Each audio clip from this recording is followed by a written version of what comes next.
Oui, le Burkina Faso a décidé de prendre en main son destin en toute responsabilité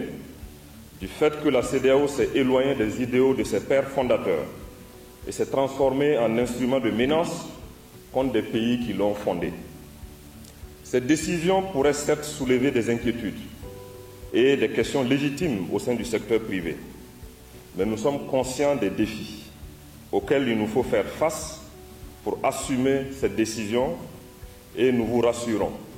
que tout sera mis en œuvre pour préserver les intérêts du Burkina Faso, donc vos intérêts. C'est pourquoi tout le peuple burkinabé en général et le secteur privé en particulier doit faire bloc derrière le gouvernement afin que nous puissions tirer pleinement profit des opportunités qui découlent de cette rupture qui traduit la volonté commune de trois pays frères de changer de paradigme pour l'intérêt général de leur population. En effet, ce retrait nous offre d'immenses possibilités de mener des négociations et de signer des accords commerciaux avec des partenaires de choix sans que le Burkina Faso ne soit obligé de s'aligner sur la position de la CEDEAO. Ainsi, le pays aura l'avantage de renégocier des accords multilatéraux et bilatéraux en phase avec les aspirations profondes du peuple burkinabé en termes de souveraineté fièrement reconquise. En outre, cette décision de retrait va, à terme, induire l'élargissement de taxes à l'importation aux produits originaires de pays de la CEDEAO avec lesquels il n'y aurait pas d'accord spécifique, toute chose qui améliorerait substantiellement l'assiette fiscale.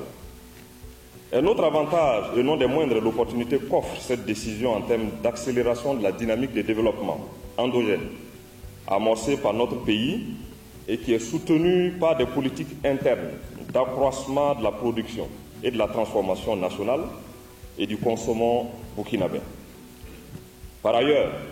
cette décision collégiale de retrait de la CEDEAO des trois pays frères, par ailleurs membre de l'Alliance des États du Sahel, AES, va davantage dynamiser les échanges intracommunautaires au sein de l'AES par la création du commerce intégré. Ces effets seront amplifiés par le fait que ces pays sont partenaires naturels. Enfin, il est à relever que le Burkina Faso bénéficie toujours d'une position géographique centrale, unique au cœur de l'Afrique de l'Ouest, en offrant plusieurs avantages stratégiques sur le plan commercial. Aussi, en tant que pays membre de l'UEMOA, il continue de bénéficier des avantages d'accès au marché commun de cet espace. Mesdames et messieurs, au regard de ce qui précède, nous avons la ferme conviction que cette décision salutaire pour le Burkina Faso dans son ensemble ouvrira de nouvelles perspectives pour le développement du secteur privé,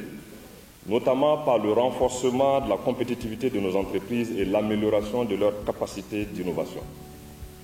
Des réajustements seront nécessaires dans divers domaines, tels que les réglementations commerciales, les nouveaux accords de partenariat et les pratiques commerciales. L'État est engagé à travailler en étroite collaboration avec les acteurs du secteur privé pour prendre des mesures et élaborer des stratégies et des politiques qui permettront au secteur privé de prospérer dans ce nouvel environnement. Nous sommes convaincus que ce changement permettra au secteur privé de jouer un rôle plus actif